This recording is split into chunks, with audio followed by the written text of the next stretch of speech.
नमस्कार, मैं मनीषा कुमारी। आप देख रहे हैं सोशल संवाद।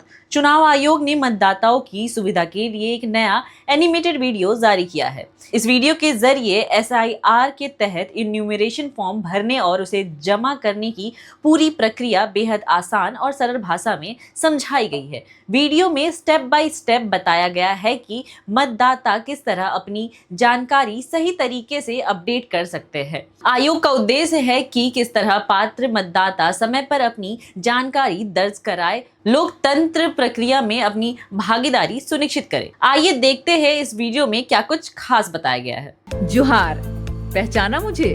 मैं हूँ गणना प्रपत्र यानी इन्यूमरेशन फॉर्म। जैसा कि आप सब जानते हैं, झारखंड में SIR की प्रक्रिया शुरू हो चुकी है और 30 जून से 29 जुलाई तक इन्यूमरेशन फॉर्म भरे जाएंगे।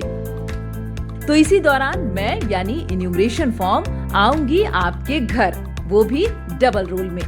नहीं, फॉर्म देखकर घबराने की जरूरत नहीं है, क्योंकि इस फॉर्म को भरना बेहद आसान है। तो चलिए अब मैं आपको बताती हूँ कि आप कैसे बिल्कुल आसानी के साथ अपना इन्यूमरेशन फॉर्म भर सकते हैं।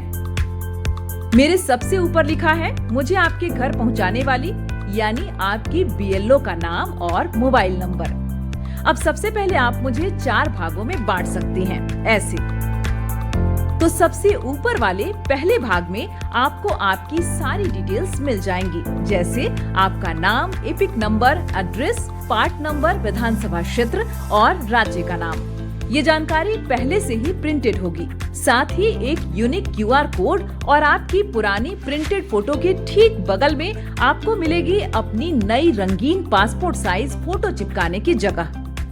और अब बारी है दूसरे भाग की। इस दूसरे भाग में आपको गत SIR की किनकी विवरणी भरनी है, ये आपके जन्म तिथि पर निर्भर करता है। आइए जानते हैं कैसे। पहली स्थिति में यदि आपका जन्म 1 जुलाई 1987 से पहले भारत में हुआ है, तो आपको गत SIR में दर्ज सिर्फ स्वयं की विवरणी भरनी है। दूसरी स्थिति में यदि आपका जन्म 1 जुलाई 1987 से लेकर 2 दिसंबर 2004 के बीच भारत में हुआ है, तो आपको अपने माता पिता में से किसी एक की गत SIR में दर्ज विवरणी भरनी है। तीसरी स्थिति में यदि आपका जन्म 2 दिसंबर 2004 के बाद भारत में हुआ है, तो आपको अपने माता और पिता दोनों के गत SIR में दर्ज विवरणी भरनी होंगी। तो पहली स्थिति में जिनका जन्म 1 जुलाई 1987 से पहले हुआ है, वो इन्यूमरेशन फॉर्म के इस हिस्से में अपनी विवरणी इस प्रकार भरेंगे।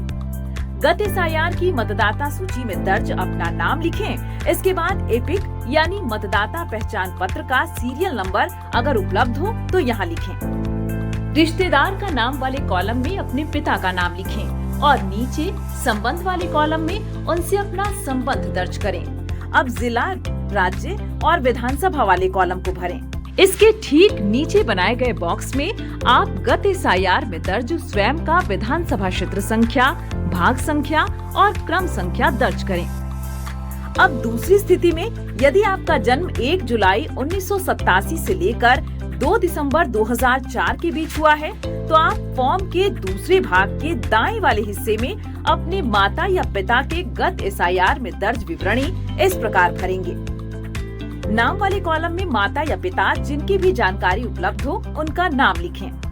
यदि उनका एपिक नंबर उपलब्ध हो तो यहाँ लिखें। अब तीसरे कॉलम जहाँ रिश्तेदार का नाम लिखना है, वहाँ ऊपर नाम वाले कॉलम में जिनका नाम लिखा है उनके पिता का नाम लिखें। इसके नीचे वाले कॉलम में उनसे अपना संबंध लिखें। अब जिला, राज्य और विधानसभा वाले कॉलम को भरें। इसके ठीक नीचे बनाए गए बॉक्स में गत SIR में दर्ज उनकी विधानसभा क्षेत्र संख्या, भाग संख्या और क्रम संख्या लिखें। अब तीसरी स्थिति में यदि आपका जन्म 2 दिसंबर 2004 के बाद हुआ है, तो आप फॉर्म के दाएं वाले हिस्से में दी गई जगह को कुछ इस तरह एक लकीर के माध्यम से 2 हिस्से में विभाजित कर लें। अब इनमें पहले वाले हिस्से में अपने पिता और दूसरे वाले हिस्से में अपनी माता की गत SIR से जुड़ी विवरणी इस प्रकार भरें। नाम वाले बॉक्स में एक तरफ पिता और दूसरी तरफ माता का नाम लिखें। एपिक संख्या वाले बॉक्स में अगर उनकी एपिक संख्या उपलब्ध हो तो दर्ज करें। रिश्तेदार वाले नाम के बॉक्स में माता और पिता दोनों के ही पिता का नाम दर्ज करें। संबंध वाले बॉक्स में उनसे अपना संबंध दर्ज करें। इसके बाद जिला, राज्य और विधानसभा वाले बॉक्स को भरें। अब इसके ठीक नीचे वाले हिस्से में दिए गए विधानसभा संख्या, भाग संख्या और मतदाता क्रम संख्या के बॉक्स में इस तरह लकीर खींचें और माता और पिता दोनों की गत SIR में दर्ज विवरणी इस प्रकार भरें। विधानसभा क्षेत्र संख्या वाले बॉक्स में गत SIR में दर्ज माता और पिता दोनों की विधानसभा क्षेत्र संख्या लिखें। इसी तरह भाग संख्या और क्रम संख्या में गत SIR में दर्ज माता और पिता दोनों की भाग और क्रमांक संख्या दर्ज करें। अब आते हैं फॉर्म के तीसरे हिस्से में। यहाँ आपको अपनी कुछ सामान्य जानकारियाँ दर्ज करनी होंगी, जैसे अपनी जन्म तिथि, यदि आपका आधार नंबर उपलब्ध हो तो यहाँ लिखें। उसके बाद अपना मोबाइल नंबर और फिर अपने पिता या अभिभावक का नाम, यदि आपके पिता या अभिभावक का मतदाता पहचान पत्र संख्या उपलब्ध हो तो यहाँ लिखें। उसके बाद अपनी माता का नाम लिखें। यदि उनका मतदाता पहचान पत्र संख्या उपलब्ध हो तो आप उसे भी अगले कॉलम में दर्ज करें। यदि आवश्यकता हो तो अगले कॉलम में अपने पति या पत्नी का नाम और उनका मतदाता क्रमांक दर्ज करें। लीजिए, आपने अपना इन्यूमरेशन फॉर्म लगभग भर ही लिया है, लेकिन अभी बाकी है सबसे जरूरी काम। इन्यूमरेशन फॉर्म के चौथे हिस्से में 3 महत्वपूर्ण घोषणाएं लिखी हैं। यदि आप स्वयं अपना इन्यूमरेशन फॉर्म भर रहे हैं तो इसे ऐसे पढ़ें। ऊपर उल्लिखित मतदाता, जो कि मैं स्वयं हूँ, ने किसी अन्य देश की नागरिकता प्राप्त नहीं की है। मैं मतदाता सूची में शामिल होने के लिए आवेदन कर रहा हूँ और ऊपर उल्लिखित नाम, जो कि मैं स्वयं हूँ, किसी अन्य विधानसभा क्षेत्र, संसदीय क्षेत्र में शामिल नहीं हूँ। मुझे पता है कि इस आवेदन के संबंध में उपरोक्त कथन या घोषणा करना जो झूठा है और जिसके बारे में मैं जानता या मानता हूँ कि वह झूठा है या जिसे मैं सच नहीं मानता हूँ, लोक प्रतिनिधित्व अधिनियम 1950 की धारा 31 के अंतर्गत 1 वर्ष तक का कारावास या जुर्माना या दोनों हो सकता है।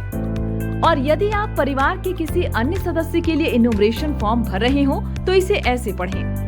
ऊपर उल्लिखित मतदाता, जो कि मेरे परिवार का सदस्य है, ने किसी अन्य देश की नागरिकता प्राप्त नहीं की है। मैं मतदाता सूची में शामिल होने के लिए आवेदन कर रहा हूँ और ऊपर उल्लिखित नाम, जो मेरे परिवार का सदस्य है, किसी अन्य विधानसभा क्षेत्र, संसदीय क्षेत्र में शामिल नहीं है। मुझे पता है कि इस आवेदन के संबंध में उपरोक्त कथन या घोषणा करना जो झूठा है और जिसके बारे में मैं जानता या मानता हूँ कि वह झूठा है या जिसे मैं सच नहीं मानता हूँ, लोक प्रतिनिधित्व अधिनियम 1950 की धारा 31 के अंतर्गत 1 वर्ष तक कारावास या जुर्माना या दोनों हो सकता है।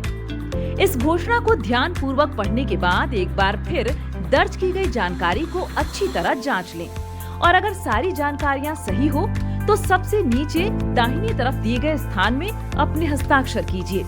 यदि घर का कोई सदस्य अस्थायी रूप से अनुपस्थित हो तो घर का कोई भी वयस्क सदस्य उनका फॉर्म भर सकता है।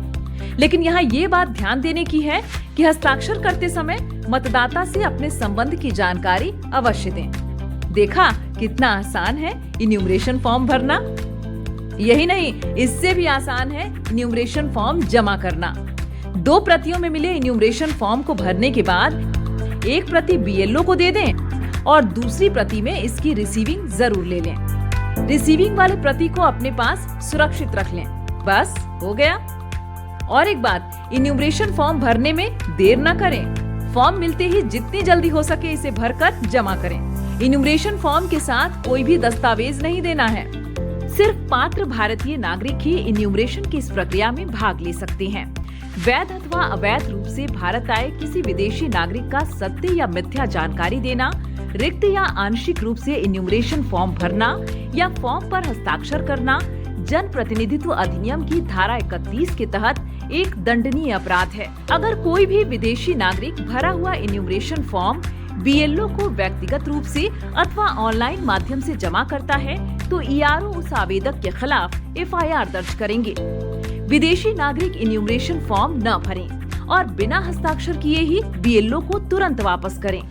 SIR की प्रक्रिया से हमारी मतदाता सूची होगी एकदम शुद्ध और सटीक। तो इस अभियान में आप भी अपना योगदान दें और जागरूक मतदाता का कर्तव्य निभाएं। तो देखा आपने किस तरह चुनाव आयोग ने इन्यूमरेशन प्रक्रिया को आसान और पारदर्शी बनाने के लिए एक एनिमेटेड वीडियो तैयार किया है। आयोग ने सभी पात्र मतदाताओं से अपील की है कि वे निर्धारित समय के भीतर अपनी इन्यूमरेशन प्रक्रिया पूरी करें।